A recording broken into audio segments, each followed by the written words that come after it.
সকাল আমার প্রিয় বন্ধুরা, তোমরা কেমন আছো? আশা করছি খুব ভালো আছো। আমরাও খুব ভালো আছি।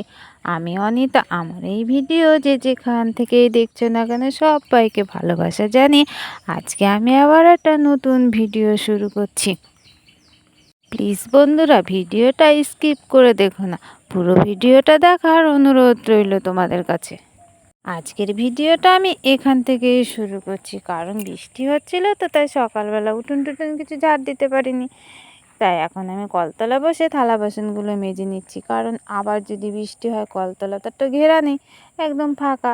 সেই জন্য ভাবলাম আগেই বাসনগুলো মেজে নিই। তা আমার বাসনগুলো দেখো বন্ধুরা মাজা হয়ে গেছে। এবার বালতিতে জল তুলে রেখেছিলাম, সেই বালতির জল দিয়েই বাসনগুলো ধুয়ে নিচ্ছি। দেখো আমার বাসনগুলো ধোয়া হয়ে গেছে। এবার আমি চলে এসেছি গোবর মাটি আর জল নিয়ে উনুনের পাড়ে। তাই ভাবলাম উনুনটা লেপে ফেলি। তাই এবার উনুনটা লেপতে শুরু করে দিয়েছি।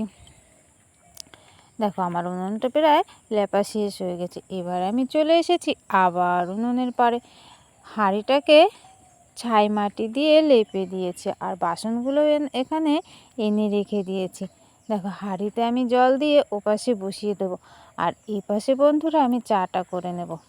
আগের দিন কি বলো তো বন্ধুরা, আমি চা করতে গিয়ে হঠাৎ করে দেখি গ্যাসটা ফুরিয়ে গেছে। তাই এখনও গ্যাসটা ভরতে পারিনি। তাই ভাবলাম উনুনেই করে নিই। তাই এখন চাটা উনুনে করে নিচ্ছি। এবার চাটা খেয়ে যেতে হবে আবার বাজারে। বাজার করতে কি রান্না হবে সেটা তো এখন আমারই চিন্তা। দেখো বন্ধুরা, আগে যখন আমার বাবা ছিল এসব চিন্তা বাবাই করতো। বাজার করা, কি আনতে হবে, কি করতে হবে সেসব বাবাই করতো। আর এখন আমার বাবা নেই, সেই জন্য এসব আমাকেই করতে হয়। আর আমার মা তো যেতে পারে না। কি বলো তো বন্ধুরা, যখনই বাজার করতে যাই তখনই খুব কষ্ট হয়। ভাবি যে বাবা যদি থাকতো তাহলে এটা আমার করতে হতো না। এইটা মনে করে না আমার ভীষণ কষ্ট হয়। যেতে তো হবে বন্ধুরা, কোনো উপায় তো নেই। তাহলে আমাদের বাজারটা কে করবে? আর আমার মা তো এসব অত বোঝেও না আর করতেও পারে না, সেই জন্য আমাকেই যেতে হয়। তাই দেখো বন্ধুরা, আমি চাটা খেয়ে রেডি হয়ে চলে গেছিলাম বাজারে। আবার দেখো বাজার থেকে আমি ঘুরে চলে এসেছি। ওটা হয়তো তোমাদের সঙ্গে শেয়ার করতে পারিনি। তা আমি বাজার থেকে দেখো নিয়ে এসেছি একটা সরপুঁটি আর কিছুটা চিংড়ি মাছ। কারণ আমাদের আগের দিন একটা মোচা বেছে রেখেছিল। তাই মা বলছিল চিংড়ি মাছ হলে পরে চিংড়ি মাছ দিয়ে খাওয়া যেত। তাই ভাবলাম নিয়ে আসি। বাজার থেকে এসে দেখি মা এদিকে রুটি করছে, আর সে হাঁড়িটা ওখানে বসানো ছিল, ভাতের হাঁড়ি সেখানে বসানোই রয়েছে। আর এদিকটায় মা তাওয়ায় রুটি করে নিচ্ছে। ওদিকে ছেলেও খেয়ে নেবে আর আমরাও খেয়ে নেব। রান্না করতে করতে তো অনেকটা দেরি হয়ে যাবে, সেই জন্য যাই হোক কিছু খেয়ে নেব, তারপরে আস্তে আস্তে রান্না করলে হয়ে যাবে। দেখো আমার ছেলে এখানে দাঁড়িয়ে রয়েছে। কেন বলো তো বন্ধুরা, গাছে না অনেক হনুমান এসেছে, তার জন্য ভয়ে এখানে দাঁড়িয়ে রয়েছে। তাই দেখো এদিকে মোচাটাও সেদ্ধ করতে দিয়েছি নুন আর একটু হলুদ দিয়ে। হলুদ দিলে পরে কালো হয় না, সেই জন্য একটু হলুদ দিয়ে মোচাটাকে সেদ্ধ করতে দিয়ে দিয়েছি। আর দেখো বন্ধুরা, ওদিকে আমাদের বাঁশবাগানে হনুমান বসে রয়েছে, আর মা ওদিকে রান্নাটা করে নিচ্ছে। দেখো মা মোচা দিয়ে আর চিংড়ি মাছ দিয়ে তরকারি করেছে।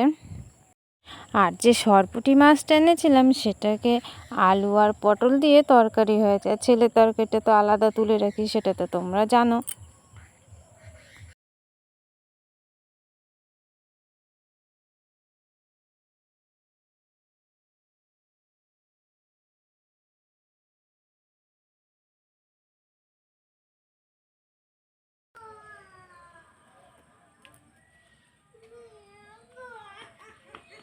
এই দেখো কাঁঠালের কোয়াগুলো এখনো কত সুন্দর রয়েছে।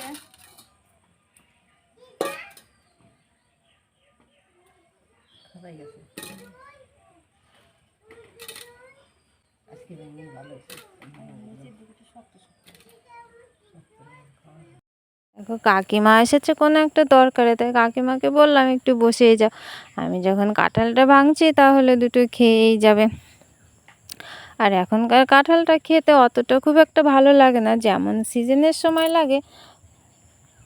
কি বলো তো বন্ধুরা, আমার বাবাও না খুব ভালো খেত। তাই কাঁঠালটা ভাঙতে গিয়ে বাবার কথাও মনে পড়ছিল। আমার বাবা তো অতটা বেশি আম খেত না, তাই কাঁঠাল খুব ভালো খেত।